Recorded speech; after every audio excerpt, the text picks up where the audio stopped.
Hi, welcome to my study campus YouTube channel. My dear students and friends, সবাই তোমরা কেমন আছো? আশা করি প্রত্যেকেই সুস্থ আছো, স্বাভাবিক আছো এই রকম পরিস্থিতির মধ্যে দিয়ে। তো আমি গতদিন দেখো তোমাদের সামনে ক্লাস 10 এর ম্যাথমেটিক্সের মডেল অ্যাক্টিভিটি টাস্ক সলিউশন করে দিয়েছিলাম। তো আজ আমি তোমাদের সামনে টার্ম 2 ম্যাথমেটিক্সের সলিউশনগুলো প্রোভাইড করতে চলেছি। তো তোমরা প্রত্যেকেই আমার এই ম্যাথমেটিক্সের সলিউশনগুলো তোমরা দেখো এবং খাতায় লেখো এবং যেখানে যেখানে সমস্যা হবে আমার কমেন্টের মাধ্যমে জানাবে, আমি সেগুলোকে আরও ডিটেলসে আমি বোঝানোর চেষ্টা করব। তো শুরু করতে চলেছি। আর যাদের এই ভিডিওটা ভালো লাগবে অতি অবশ্যই like, comment, share and subscribe করতে কিন্তু ভুলবে না। ওকে, তো চলো শুরু করা যাক। টার্ম 2 এর ফার্স্ট অঙ্ক ছিল, দেখো ax square plus bx plus c equal to 0, যেখানে a b c বাস্তব এবং a নট ইকুয়াল টু 0। সমীকরণের বীজদ্বয় সমান হওয়ার শর্ত লেখো। তো দেখো এটা একটা কি দ্বিঘাত সমীকরণ, এই দ্বিঘাত সমীকরণের দুটো বীজ থাকে বলেই দিয়েছে বীজদ্বয় সমান হওয়ার শর্ত লিখবে b square minus 4ac equal to 0। এটা লিখলেই ব্যাস এই সমীকরণের বীজদ্বয়গুলো সমান হওয়ার শর্ত নিরূপণ হয়ে গেল। ঠিক আছে, এটাকে এক কথায় কি বলে তোমরা জানো? এটাকে বলে সমীকরণের কি বলা হয়? নিরূপক। ঠিক আছে, যদি তোমাদের নিরূপক সম্পর্কে বুঝতে অসুবিধা হয় আমাকে কমেন্টের মাধ্যমে জানাবে, আমি ডিটেলস। এবারে তোমরা নেক্সট অঙ্ক দেখো, 2 নম্বরের অঙ্কটা দিয়েছে। একটি বৃত্তের ব্যাসার্ধের দৈর্ঘ্য 10 সেমি এবং ওই বৃত্তের একটি জায়ের দৈর্ঘ্য 12 সেমি হলে বৃত্তের কেন্দ্র থেকে জায়ের দূরত্ব কত? দেখো আমি ন্যাচারালি একটা বৃত্ত এঁকেছি, বৃত্তের কেন্দ্রটা কি? ও। ঠিক আছে, এবার দেখো বৃত্তের এটা এই এবিটাকে আমরা কি বলি? জ্যা বলি। তাহলে ও বিন্দু থেকে অর্থাৎ বৃত্তের কেন্দ্র থেকে জ্যায়ের ওপর একটা লম্ব আমি অঙ্কন করেছি, সেটা এবি জ্যাকে ডি বিন্দুতে ছেদ করেছে। ঠিক আছে, এইবারে ও এটা তাহলে কি? ও এটা হচ্ছে আমাদের বৃত্তের ব্যাসার্ধ। তাহলে বৃত্তের ব্যাসার্ধ আমি এখানে লিখে নিচ্ছি, যেহেতু আমাদের বৃত্তের ব্যাসার্ধ 10 সেমি দিয়েছে তাহলে ও এর সমান সমান কি হবে? 10 সেমি। ওকে, তাহলে আমরা লিখলাম এখানে 10। ঠিক আছে, এবার দেখো জ্যা, তাহলে আমাদের এবিটা হচ্ছে জ্যা, তাহলে এবি সমান সমান কত দিয়েছে? 12 সেমি। এটা এবিটা যদি 12 সেমি হয় তাহলে এডিটা হচ্ছে এবির পুরোটা অর্ধেক, অর্থাৎ এডি ইকুয়াল টু হাফ গুণ এবি। তাহলে কত হচ্ছে? হাফ গুণ 12 কত হবে? তার মানে হচ্ছে 6 সেমি। বুঝা গেল? তাহলে এটুকু হচ্ছে 6। এবার তোমরা একটু খেয়াল করো যে ও এ ডি এটা একটা কি ত্রিভুজ হয়েছে? এটা যদি 90 ডিগ্রি কোণ একটা তাহলে কি ত্রিভুজ হবে? এটা একটা সমকোণী ত্রিভুজ হবে। এবার এই সমকোণী ত্রিভুজ থেকে আমাদের দেখো ত্রিভুজ এ ও ডি থেকে পাই কি জানি আমরা? যে লম্ব স্কোয়ার প্লাস ভূমি স্কোয়ার ইকুয়াল টু অতিভুজ স্কোয়ার। তাহলে লিখছি ওডি তার স্কোয়ার, কারণ ওডিটা লম্ব, এডিটা হচ্ছে ভূমি স্কোয়ার ইকুয়াল টু ও এ তার স্কোয়ার। আমাদের কি নির্ণয় করতে হবে? যে ও বিন্দু থেকে এই যে জ্যায়ের ওপর লম্ব সেই ওডির দূরত্বটা আমাদের নির্ণয় করতে হবে। তাহলে আমাদের ওডিটা এখানে রয়েছে, থাকুক, কোনো প্রবলেম নেই। আচ্ছা, এডিটা কত আছে? 6 স্কোয়ার, এডির মান 6 ছিল। ও এর ভ্যালু কত আছে? 10, তাহলে 10 এর স্কোয়ার আর ওডি স্কোয়ার প্লাস 36 ইকুয়াল টু কত হবে? 100, और ওডি square equal two 100 minus 36 equal to কত হবে? 64। সুতরাং ওডি ইকুয়াল টু কত হবে? 8 হবে। ঠিক আছে, তাহলে সুতরাং ওই বৃত্তের কেন্দ্র থেকে, উত্তরটা তোমরা অবশ্যই লিখে দেবে প্রত্যেকে, ওই বৃত্তের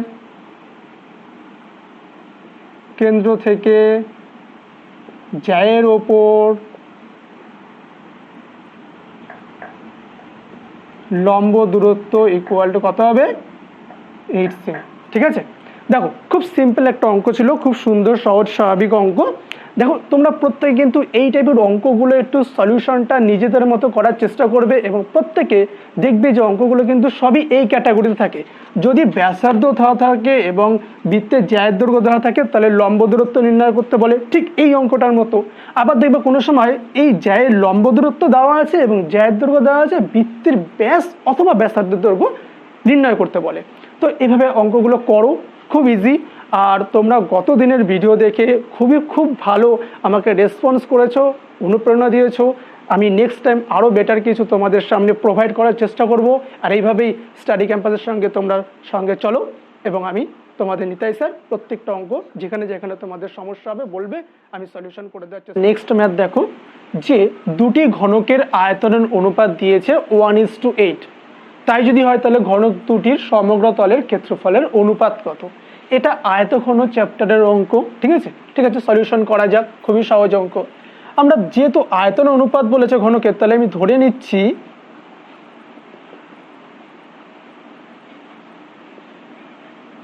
ঘনক দুটির বাহুর দৈর্ঘ্য যথাক্রমে A1 ও A2 একক, ঠিক আছে। তাহলে আমি ধরে নিলাম ঘনক দুটির বাহুর দৈর্ঘ্য যথাক্রমে A1 ও A2। সুতরাং ঘনক দুটির আয়তন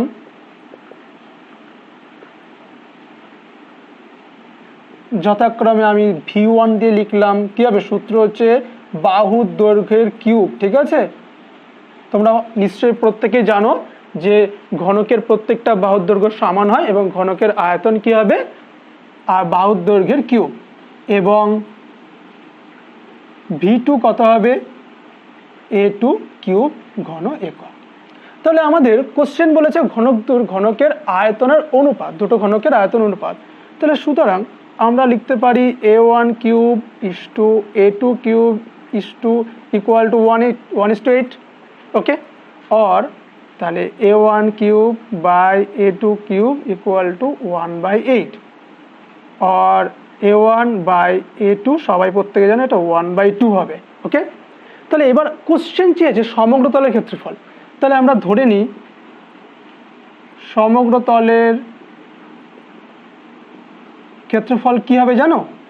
S1 ধরলাম 6 ইন্টু A1 স্কোয়ার, এটা প্রথম ঘনকের জন্য, এবং S2 হবে 6 ইন্টু A2 স্কোয়ার। অর্থাৎ ঘনকের সমতলের ক্ষেত্রফলের ফর্মুলা কি? 6 ইন্টু বাহুর দৈর্ঘ্যের স্কোয়ার। তো এটার অনুপাত চেয়েছে, তাহলে সুতরাং S1 ইসটু S2 কি হবে? 6 into A1 square is to 6 into A2 square, ঠিক আছে। তাহলে আমাদের 6 গুলো আমরা কেটে দিয়ে লিখতে পারি A1 স্কোয়ার A2 স্কোয়ার। দেখো এখান থেকে আমরা A1 ইসটু A2 কত হবে? 1:2। তাহলে লিখতে পারি 1 স্কোয়ার ইসটু 2 স্কোয়ার, তাহলে কত হবে? 1:4। তাহলে সুতরাং ঘনক দুটির সমগ্র তলের ক্ষেত্রফলের অনুপাত 1:4, এটাই হবে তোমাদের অ্যান্সার, ওকে। দেখো বোঝা যাচ্ছে, খুব সুন্দর এবং সহজভাবে তোমরা করো, ওকে। এবারে তোমাদের নেক্সট ম্যাথ দেখো, 4 নম্বরে 400 টাকা 2 বছরের সমূল চক্রবৃদ্ধি 441 টাকা হলে বার্ষিক শতকরা চক্রবৃদ্ধি সুদের হার কত? এটা সমূল চক্রবৃদ্ধি সুদের অঙ্ক, ঠিক আছে। তো তোমরা দেখো এই অঙ্কটা খুব ইজি, অনেক স্টুডেন্টই এটা পেরে থাকে, একদম খুব সহজ। দেখো কিভাবে করা হচ্ছে। আমরা আসল ধরে নিই, আসলটা হচ্ছে আমাদের লেখাই আছে 400 টাকা, এটা প্রদত্ত করা আছে। সময় 2 বছর, ধরি চক্রবৃদ্ধি সুদের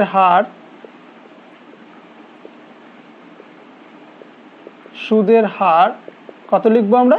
8%, এটা প্রত্যেকেই জানো। তাহলে সুতরাং 2 বছরের সমূল চক্রবৃদ্ধি সুদ ফর্মুলা হচ্ছে 400 ইন্টু 1 প্লাস R/100⁴, ওকে। এটা সমূল চক্রবৃদ্ধি সুদের ফর্মুলা, ওকে। তো চলো, এটা আমাদের দিয়ে দিয়েছে 441 টাকা। তাহলে প্রশ্ন মতে আমরা লিখতে পারি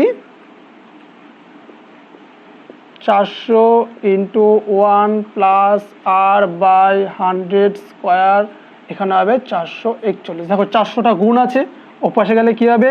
ভাগ হয়ে যাবে। তাহলে 1 প্লাস R/100² ইকুয়াল টু 441/400।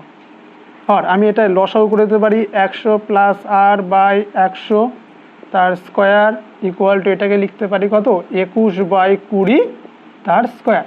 এবার যেহেতু দুপাশে বর্গ করা আছে তাহলে আমরা স্কোয়ারগুলো উইথড্র করে নিই। হ্যাঁ, তাহলে 100 plus r by 100 equal to 21/20। দেখো এই 20 আর 100 কাটাকুটি করে হলো 5, তাহলে 100 plus r by 5 equal to 21।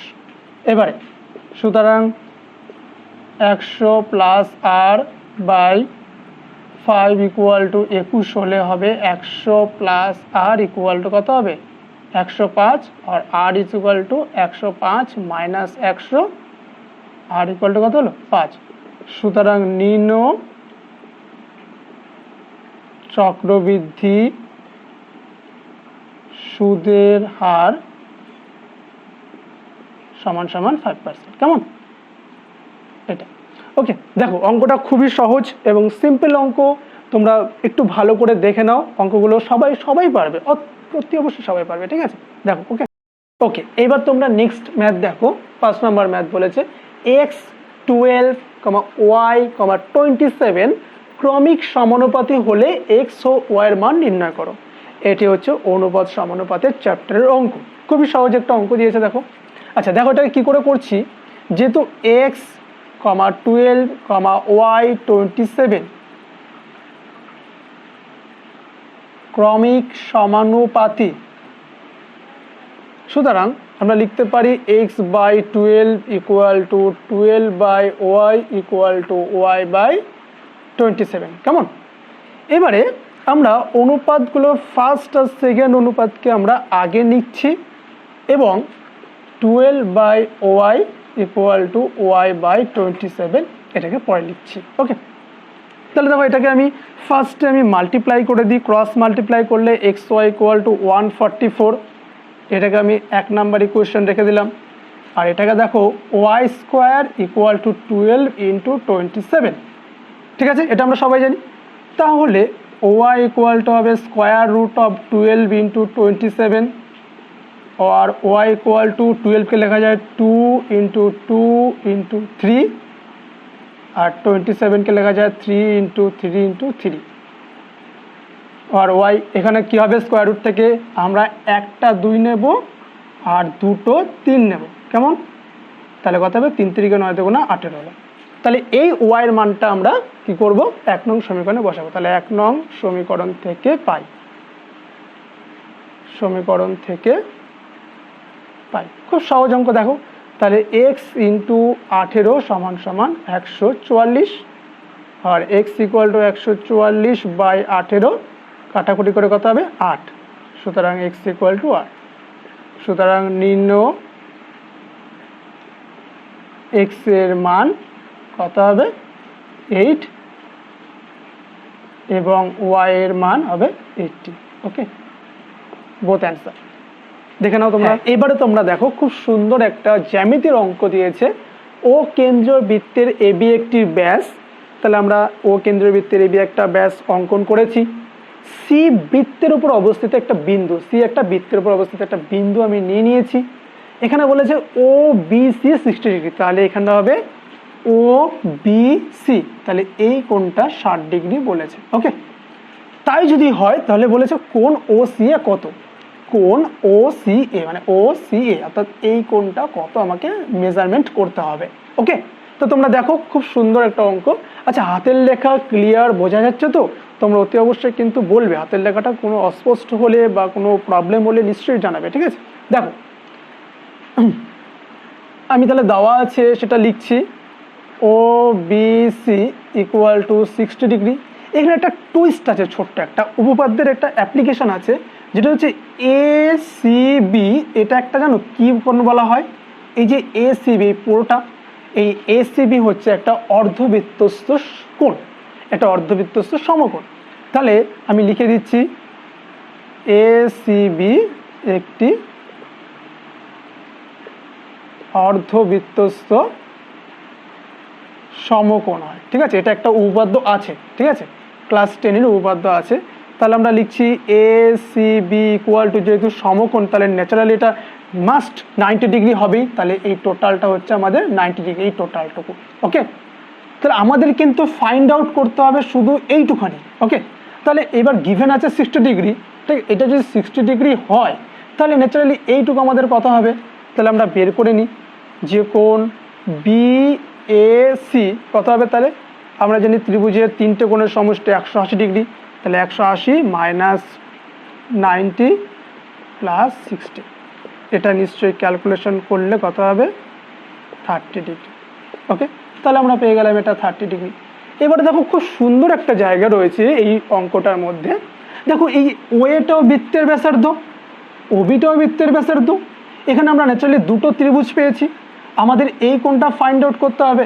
তাহলে এবার এই দেখো ওডিটাও কিন্তু বৃত্তের ব্যাসার্ধ, তাহলে এই যে একটা ত্রিভুজ, এই ত্রিভুজের এই বাহুর দৈর্ঘ্য এবং এই বাহুর দৈর্ঘ্য দুটোই সমান, তাহলে ন্যাচারালি এটা একটা সমদ্বিবাহু ত্রিভুজ। তো সমদ্বিবাহু ত্রিভুজ যেহেতু ও এ সি একটি সমদ্বিবাহু ত্রিভুজ, তাহলে আমরা লিখতে পারি যে ও এ ইকুয়াল টু ও সি। কেমন, তাহলে ও এ আর ও সি যেহেতু একটা সমদ্বিবাহু ত্রিভুজের দুটো বাহুর দৈর্ঘ্য সমান হয়, ন্যাচারালি দুটো কোণও সমান হয়, তাহলে আমাদের এই কোণটা যদি 30 ডিগ্রি হয় তাহলে সুতরাং আমরা লিখতে পারি না ও সি এ এটাও 30 ডিগ্রি হবে। ঠিক আছে, কেমন, এটাই হবে তোমাদের মূল অ্যান্সার, তাহলে এটি হবে 30 ডিগ্রি। ঠিক আছে, দেখো তোমরা এবারে তোমাদের নেক্সট ম্যাথটা দেখো, নাম্বার 7, একটি ঘনকের প্রত্যেকটি ধারের দৈর্ঘ্য 50% বৃদ্ধি পেলে ঘনকটির সমগ্র তলের ক্ষেত্রফল শতকরা কত বৃদ্ধি পাবে। ঠিক আছে, দেখো সলিউশনটা করা যাক। আমি ধরি ঘনকটির প্রত্যেকটি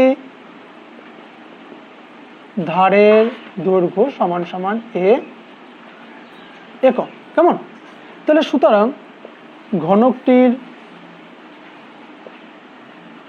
সমগ্র তলের ক্ষেত্রফল আমি S1 দিয়ে লিখলাম 6 ইন্টু এ স্কোয়ার বর্গ একক। কেমন, তাহলে এখন যেহেতু এবার বলেছে ঘনকের বাহুর দৈর্ঘ্য 50% বৃদ্ধি পেলে, তাহলে এবার লিখছি আমি পরিবর্তিত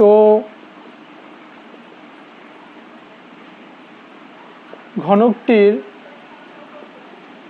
ধারের দৈর্ঘ্য হবে, যেহেতু 50% বৃদ্ধি পাচ্ছে তাহলে কত হবে, তাহলে আমাদের প্রথমে ছিল এ, তাহলে 50% বৃদ্ধি পেলে হবে 50/100 ইন্টু এ, এটা হবে, তাই তো।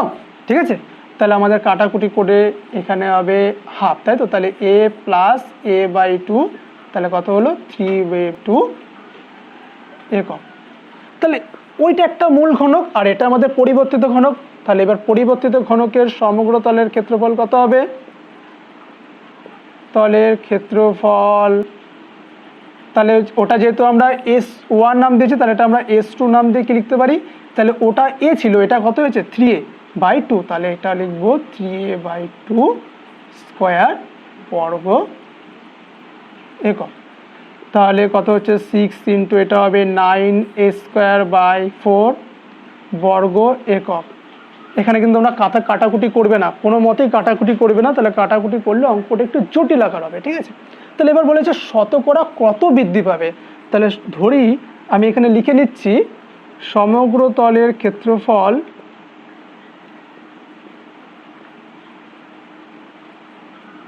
বৃদ্ধি পাবে S2 মাইনাস S1, তাহলে S2 মানে হচ্ছে 6 ইন্টু 9a²/4 মাইনাস 6a², তাহলে দেখো 6a² কমন নিয়ে লিখতে পারি 9/4 মাইনাস 1, তার মানে 6a², এটা হবে কত 5/4 এত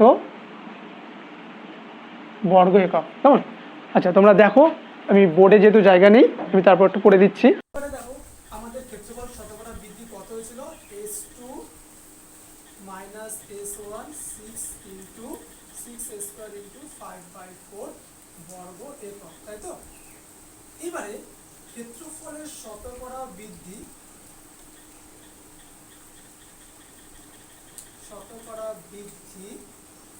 রুল হচ্ছে S2 minus S1 by S1 into 100। ঠিক আছে, এটা হচ্ছে ক্ষেত্রফলের শতকরা বৃদ্ধি, সবাই জানো।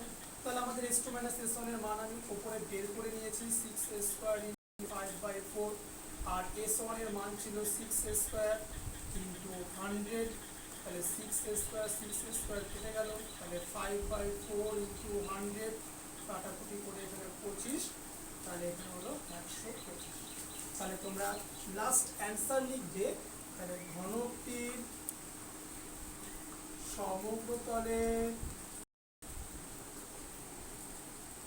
ক্ষেত্রফল 125% পাবে। ওকে, এটা আমাদের অ্যান্সার। সবাই একটু দেখে নাও, খুব সুন্দর অঙ্ক। ওকে, এরপর তোমরা নেক্সট ম্যাথটা দেখো। দেখেছে সমাধান করো 2x plus 1 plus 3/2x plus 1 equal two 4। এটা দ্বিঘাত সমীকরণ, এটা খুব সহজ সরল সমাধান। দেখো কি করে করছি। আর 2x প্লাস 1 আমরা এলসিএম করলাম, তাহলে ওপরে হবে 2x প্লাস 1 তার স্কোয়ার প্লাস 3 ইকুয়াল টু 4, আর ওপরে হবে 4x square plus 4x plus 1 plus 3/2x plus 1 equal two 4। আর তাহলে 4x square plus 4x plus 4, আর এটা মাল্টিপ্লাই করলে কত হবে, নিশ্চয়ই 8x প্লাস 4। দেখো এই 4 কেটে গেল, আর 4x স্কোয়ার প্লাস 4x, এই 8xটা যদি আমি লেফট হ্যান্ড সাইডে আনি তাহলে মাইনাস 8x, আর রাইট হ্যান্ড সাইডে কী হবে 0। দেখো 4x স্কোয়ার, 4x থেকে 8x মাইনাস করলে হবে মাইনাস 4x ইকুয়াল টু 0, আর 4x কমন নিলে হবে x মাইনাস 1 ইকুয়াল টু 0। এইবারে আমি এখানে লিখে দিচ্ছি, হয় 4x ইকুয়াল টু 0 আর x ইকুয়াল টু 0, তাই তো? আচ্ছা, অথবা দিয়ে লিখবে x মাইনাস 1 ইকুয়াল টু 0 আর x ইকুয়াল টু 1। যেহেতু সমাধান অঙ্ক, তাই প্রত্যেকে লাস্ট অ্যান্সারটা লিখবে নিম্ন সমাধান x equal to 0 and x equal to 1, এটা অ্যান্সার। ওকে, কেমন? দেখো তোমরা যে অঙ্কগুলো করলে বা আমি সলিউশনগুলো করে দিলাম, তা সবকটা অঙ্ক খুবই কমন, খুব ভালো অঙ্ক। তো এইভাবেই তোমরা করতে থাকো অঙ্ক, এবং আমার সঙ্গে থাকো স্টাডি ক্যাম্পাস ইউটিউব চ্যানেলে। প্রত্যেকে পজিটিভ থাকো, মোটিভেটেড থাকো, এবং একদম সবাই স্ট্রংলি পজিটিভভাবে নিজেদেরকে আরও এগিয়ে রাখো।